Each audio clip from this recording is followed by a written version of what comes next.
Okay, do we need a Corb check? Now, yeah, let's get a little level on Corb check. Hey, there's a young man that I know, just turned 21. Comes from down in southern Colorado. Okay, you get the idea? Yeah, I get the idea. The residue is still in here. So, Corb, who are some of the folks that you're most stoked about collaborating with and or seeing here at the Calgary Folk Fest? My buddy Geoff Berner is one of my favorite songwriters in the universe and one of my best friends. And Tyson, of course. We just had, no one here knows in the audience, we just had Ian in here. We tried to convince him to sit in on the interview, but it didn't work. Close. It was a lot closer than I was expecting. Yeah, he was pretty friendly to you. It's good. You don't always get that. You don't always get it. Well, I think that if you've been in the music business for whatever it is, 65 years, you deserve to do whatever the hell you want. Amen to that, my friend. I'm sure you're looking forward to that. Honestly, can't imagine. And like I'm this is not a complaint by any means. I buy the ticket, take the ride, but it can be draining. People, and stuff, and they all want to say hi, which is awesome. But you can just get tired because you're a human being. And I'm sure that he's 83, right? And I can see that after 60 years of it, you could get a little drained.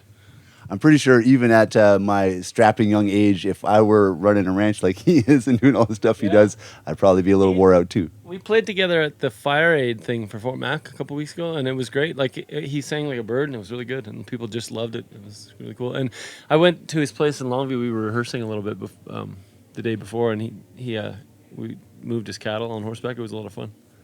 I got press ganged into it, which is good. I don't get to move enough cows these days. Yeah, that's right. You got to keep your hand. I got cool photos too. Okay, we definitely have to check that out.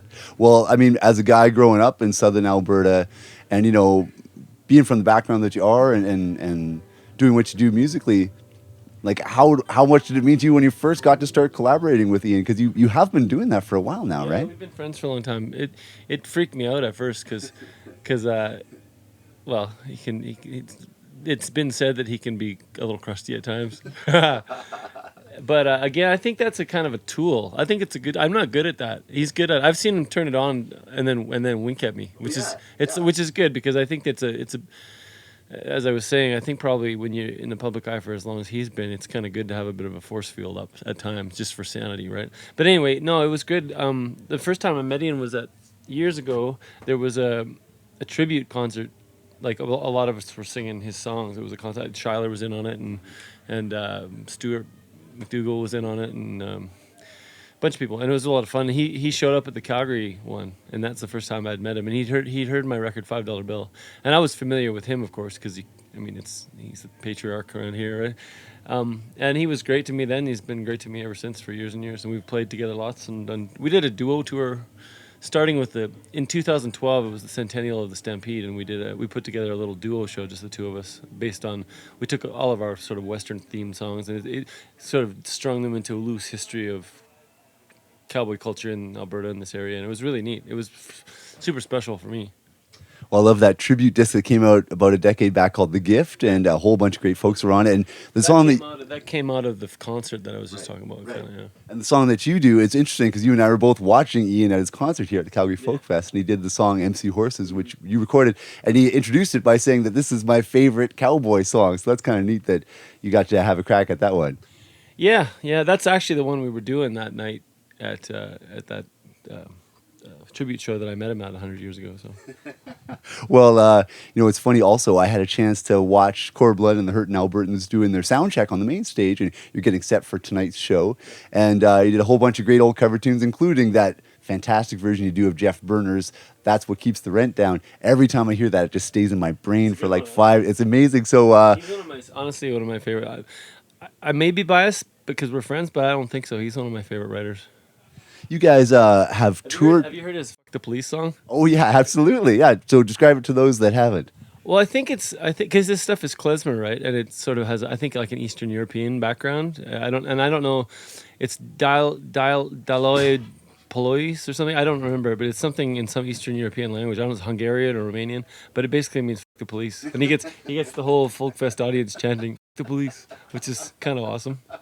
It is kind of awesome. Not that I don't understand that we have a need for police, but it's an interesting dynamic to see that play out at a folk festival. It really is like an anthropological experiment or something. Yeah. And you guys have, I mean, you spent so much. He says actually he introduces it as it's a traditional sort of. I think it has honestly different resonance because he says it's a traditional saying in whichever Eastern European country or language it's from. My impression from his intros, unless he's just bullshitting, but I think the idea is that it's from when Jewish people were living in other societies and they were getting oppressed by the cops or the people in charge, and it was a traditional saying. It's Deloy something, Dalloi, Polizia or something, but you can look it up. Deloitte and Touche, right? I don't know. No, that's an accounting firm actually. Sorry, they do my taxes. Ask him to talk about. It's an interesting story because I mean it's kind of a fun song to hear him play, but it has an interesting history because I think it has to do with it was a traditional Jewish saying or something because of living in countries where they weren't entirely welcome and being screwed with by the authorities. I think that's my impression anyway. And you guys have like It translates well. It makes a good NWA song, right? yeah, maybe he should mind that more. I suppose. He should join up with Ice-T. Well, you guys, travel around a lot. When you are touring together, sometimes, over here, he's opening for you sometimes. And sometimes when you go to other parts of the world where he's very well known, you're the opening act. Yeah, we did a tour together in Germany last year. It was fantastic. And I was opening for him. I just did it as a lark because I wanted to go over there solo, and we hadn't had a chance to hang out for a long time. And then I was opening for him, and after the third or fourth show, he just said, "Oh, why don't we just do this as a duo?" And it was real fun. It was kind of turned into, by the end of it, we had it down. It was like kind of a comedy routine. We want to go do it in Scandinavia. It's good. I learned all his songs, and he learned mine. And it was the best one is, the one, he's a very urban guy, right? And you know that song, Getting Out on the Mountain? Oh, yeah. And it's like, it's got all that list of like rural skills. He stood by his, I'd be like, "Can you break the horse? Can you light the fire?" He'd be like, "Nope. No, can't do that. No, sir. Nope. Like through the whole, that was pretty funny. He's a funny guy. So you're getting set. Cow noises during my cow song too. Yeah. Anyway, so I keep interrupting you. Sorry. That's okay. I love it. He's going way off track, right? Are you going to have any? Are there either of those guys joining you during your set on the main I stage? don't know. I think Ian. I'd like Ian too. I think he's gonna hit her. It's pretty late for him. He's been playing since 1, so. Is he going to go back home now? Probably, yeah. I suspect he's got a driver, so if he's around, he'll probably get him to play with us. But I suspect he won't be around.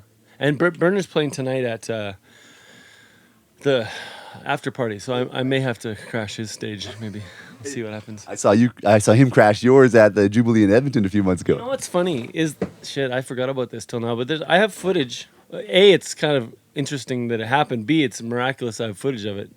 Maybe I'm gonna put a plausible deniability clause in here because I don't want to get sued. But I was playing in the Royal Albert in Winnipeg, which used to be, it's gone now, but you played there, right? Oh, yeah. Just a dive, and I loved it, but it was a rough dive, and there's no security. And this guy, I was doing my encore, and Geoff was opening the tour, so he was there watching, and this guy was just hammered, and he was smashing bottles on the floor and pissing everybody off, and finally I was like, "Dude, dial it back a notch." He's like, "Shut up," or whatever. I was like, "No, just calm down." He's right up on stage in my face, right? And he starts grabbing at me, so I got prepared to do battle or whatever, and then his friends grabbed him by the shirt and yanked him off stage, and I was like, the song stopped, and I was like, "Sorry, folks, let's try that again." And they kicked him out.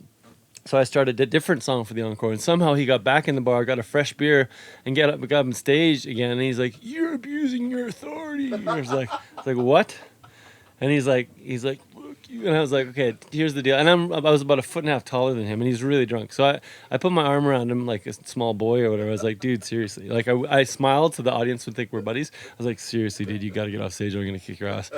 And then he's like, "Shut up." And he started swinging at me. So I put my guitar down, and pretty soon we're going at it. And Geoff's kind of in the background, and I don't really ever get in fights, but I suspect that Berner never does. And you could tell though that he wanted to help because I've got footage, and he wanted to back up your buddy, right? But he was unsure what to do exactly. And then it's all on film, but it was not my fault. I think it's clear on if the police call me, I think it's very clear on the film that the guy was the antagonizer there. It's never happened before, but someone miraculously filmed it, and I have it on film. Did it turn out okay? Like the fight? Yeah, Oh, yeah, it was no problem. Okay. I mean, I'm not a fighting guy, but I was 1.5 feet taller, and he could barely stand up. And I didn't do anything mean to him. I was just like took him down and just because he was swinging at me, right? So Did Berner do anything mean? no, he was unsure. I think what to do. He wanted to do something, but he wasn't sure what to do. It's probably for the best. Well, Corb, I really hope that you have just as memorable a night tonight, but for all kinds of positive reasons. Yeah. No, the folk fest will be great. I'm excited. Hey, when are you airing this? Right now, as we're talking, it's Monday morning at the Okay, moment. can I plug my garage sale? I wish you would. Okay, three years ago we had a garage sale of my old merchandise in Edmonton. It was a huge success.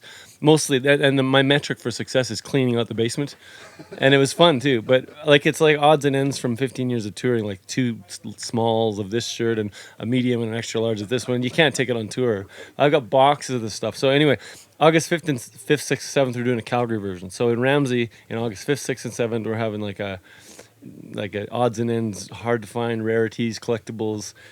That's slang for the stuff that's hanging in my basement. Corb Lund merch sale in Ramsey in Calgary, so come to that. Okay, that's a done deal. Thanks, Corb. I'll save you a child's hoodie or something. Make sure it's pink.